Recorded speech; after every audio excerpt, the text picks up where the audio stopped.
Imscared. You're trapped in a digital world with a lonely, horrifying cryptid who doesn't want to let you leave and does everything in its power to make you stay. It will try to mentally break you down to stop finding an exit, and it will prevent you from losing your own life so you can forever be alive in the digital world with it. The game will crash consistently and will have control over your computer, so it will be very interactive and as if the cryptid is alive and has access to the real world. Hi folks, I'm R, your narrator, and welcome to Imscared, which is yet another highly requested game.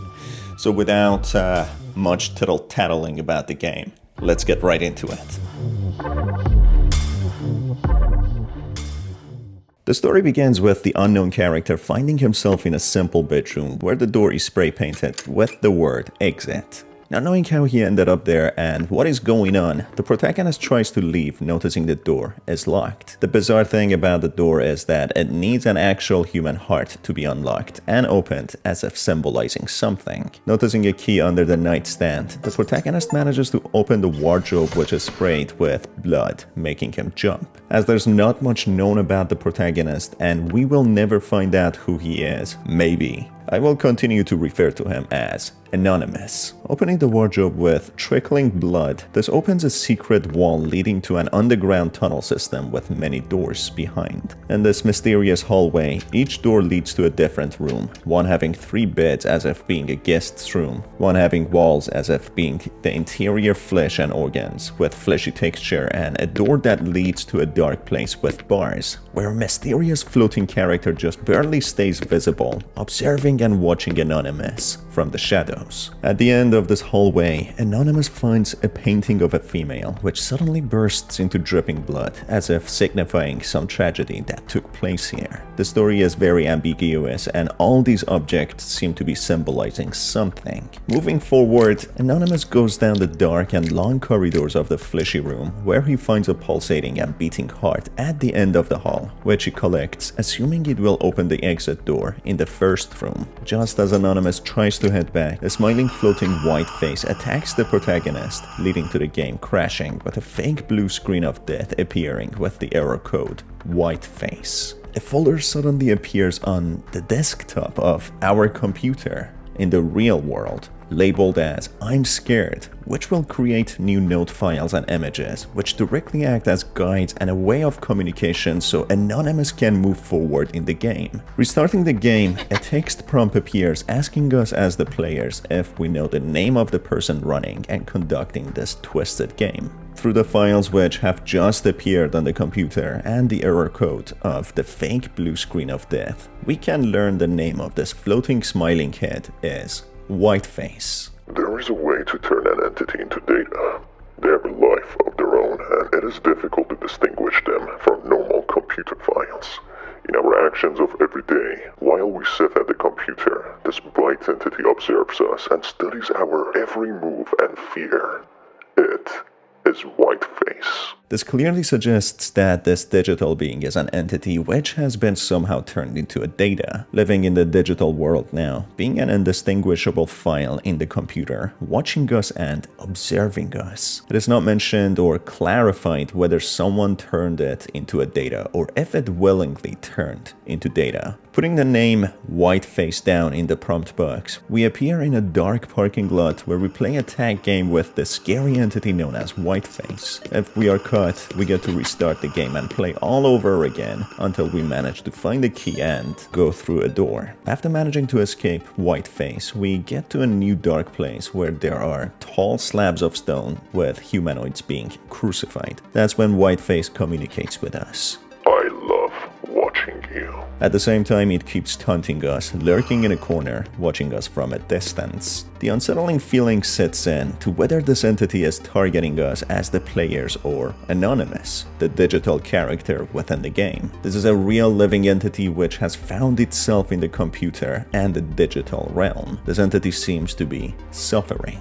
I'm suffering. As if trying to communicate with us so we can accompany him. All of a sudden, the screen blacks out and the game crashes. Restarting the game, we get a glimpse of Whiteface behind bars, as if portraying we are the ones behind bars, the ones who are trapped under his games when the game crashes yet again. More files and notes appear on the computer, with the note explaining Whiteface will not let us go, with whoever guiding us telling us they shouldn't have told us to go on. A PNG file appears with Whiteface's image, with the name of the PNG being Take Time, which could potentially mean that Whiteface is in fact the person creating these guide notes and files, just referring to himself as a third person, as if trying to play a game with us. Restarting the game, we find ourselves in an incomplete map with Whiteface having a buddy while suspended in the air with a broken gramophone. We read a signboard saying that we shouldn't be here, and accordingly, we cannot do anything in this map.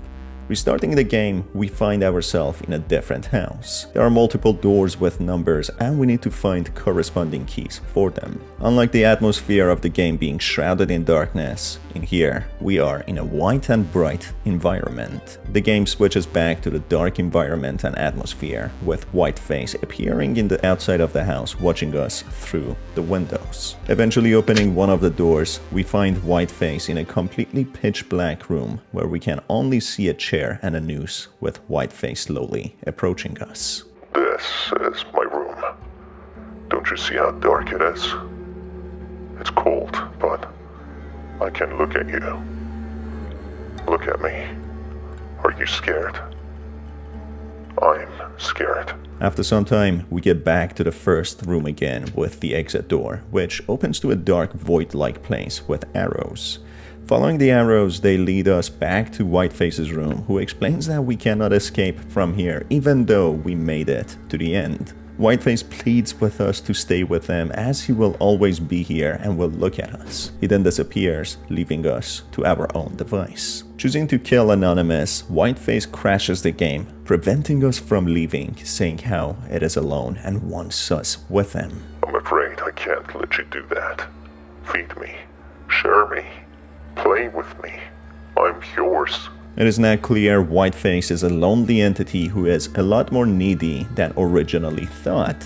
He can act scary and be mischievous, but that's all he can do. It seems as if he is trying to make the game entertaining for us so that we stay with him, as otherwise, as it mentions, it is alone in a cold void, only being able to monitor and see us. There is nothing else that it can do. That's when the game starts to crash again, with the text reading that Whiteface has a lot of names and one of them is her, being all capital letters. More files appear explaining who this entity is. It's alive. It's real. It's changing again, like the last time. What form will it take? It's just a phantom of deception. This time around, inputting the name her with capital letters in the name prompt box, we awaken in the piano room, which happens to be also the main menu background. The painting instructs us to play quietly, which means we cannot run, as otherwise a red-faced Whiteface appears and crashes the game, which needs to be restarted. As we proceed, we see a new-looking entity who happens to be Whiteface in a feminine shape, even going the length of putting makeup on as we see on a painting. It is the same exact face, but this time it has manifested a body. It seems as if Whiteface is doing everything in its power to make the game entertaining so that we would stay with it longer. The her entity appears and disappears and even guides us through the way to find the right keys. We eventually get a key to the cellar when we solve a puzzle to get a rope, when her becomes aggressive and starts chasing after us. Using the rope, we get into a large manor-style garden labyrinth where we have to complete and put together broken shards of a mirror.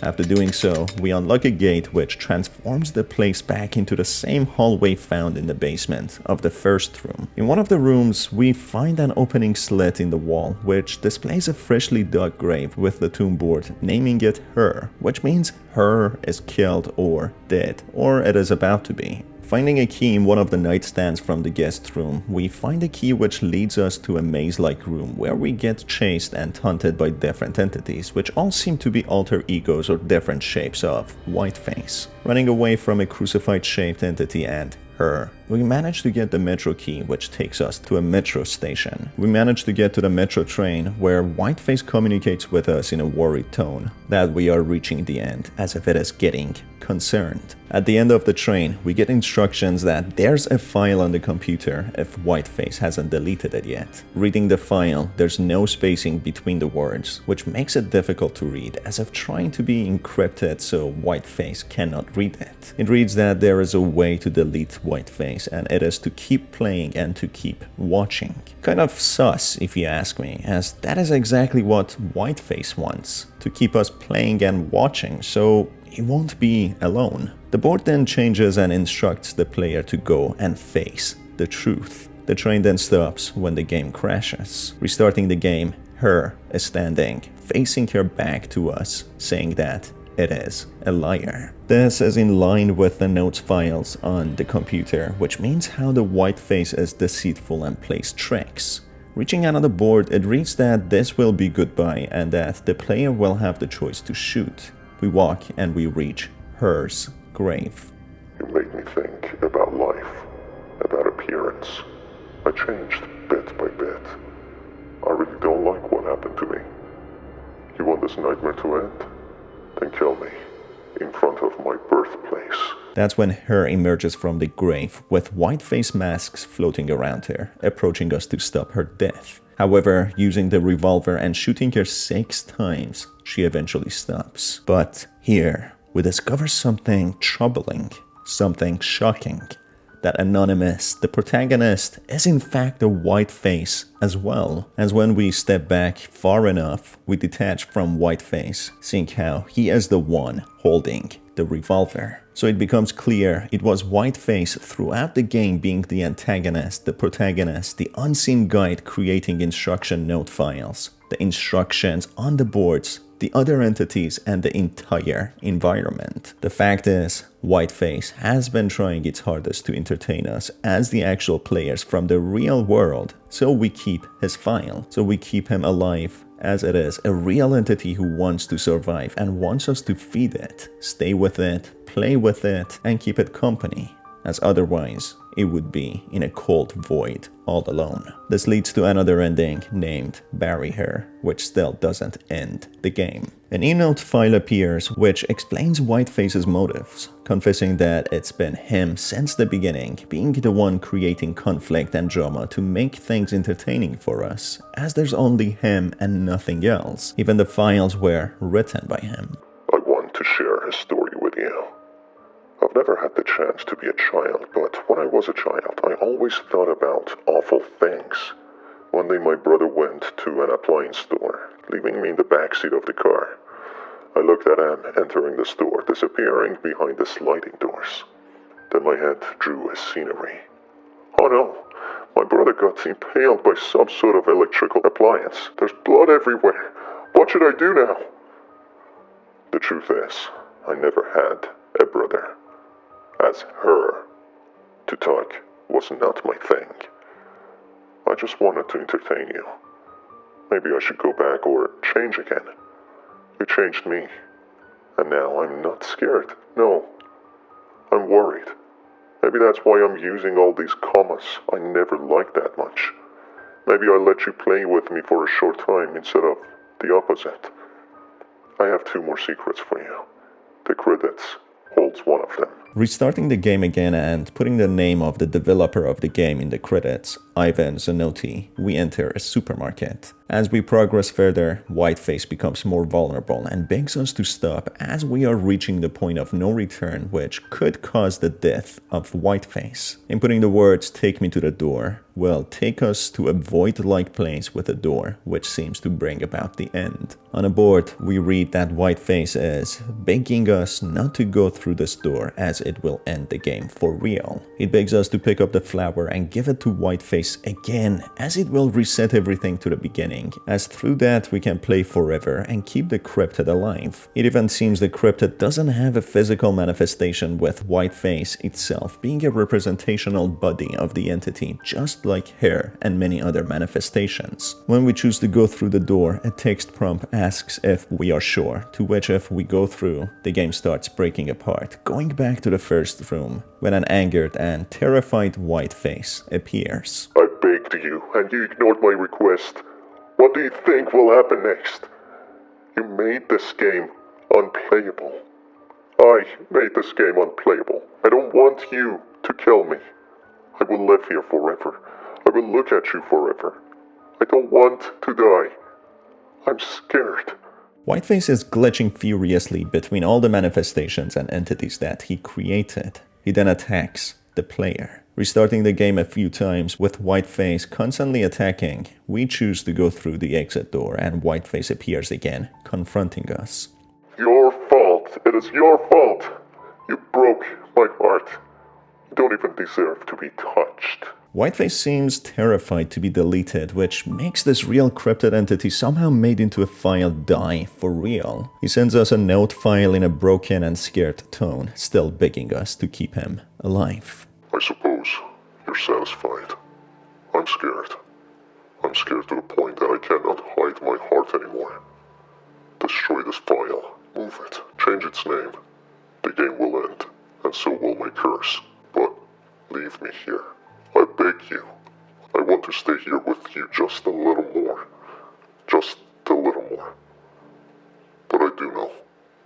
Farewell. This file is labeled as heart, and it is the actual heart of Whiteface, which removing it will lead to Whiteface dying, leading to the game becoming a bright and barren place without the presence of Whiteface. On that note, Whiteface is completely gone, dying in loneliness, darkness, and fear, begging us to help him and just let him survive with us for at least a little while longer. That's it for Whiteface, or is it? Going to a museum and unlocking a place known as Shore, we come across something bizarre and surprising. Within the museum, we have familiar items we collected throughout our playthrough, such as the rope, the metro tickets, the keys, with a familiar voice being heard. A fair share of important things. I liked ropes. What if I got eyes? Her arms. This place is so lonely. I missed you so much. Let's play.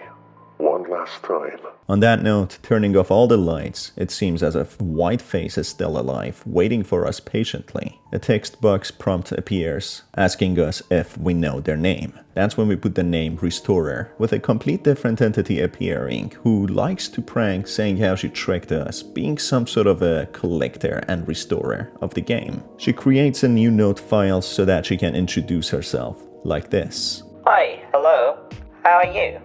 It's been a long time since Whiteface's death. No matter how many times you relive the experience, the curse has been destroyed, and if you're even living it today for the first time, see it as if you live a time leap. You can call me Restorer. I'm a big Imscared fan, and I've begun this journey with the intention of breaching into its canon. See you in the game. Restorer is an entity who somehow managed breaching through the game in order to save the game from being completely destroyed, believing it to have so much potential, trying to bring it back to life. Restorer explains her initial plan was to become Imscared tour guide, but her plans changed, wanting to expand the game into consoles and then eventually create a replica of it with different sentient entities and eventually make it into a sequel. When that's done, Restorer asks us to revisit the game, giving us an employee card to be whether someone to scare or be scared.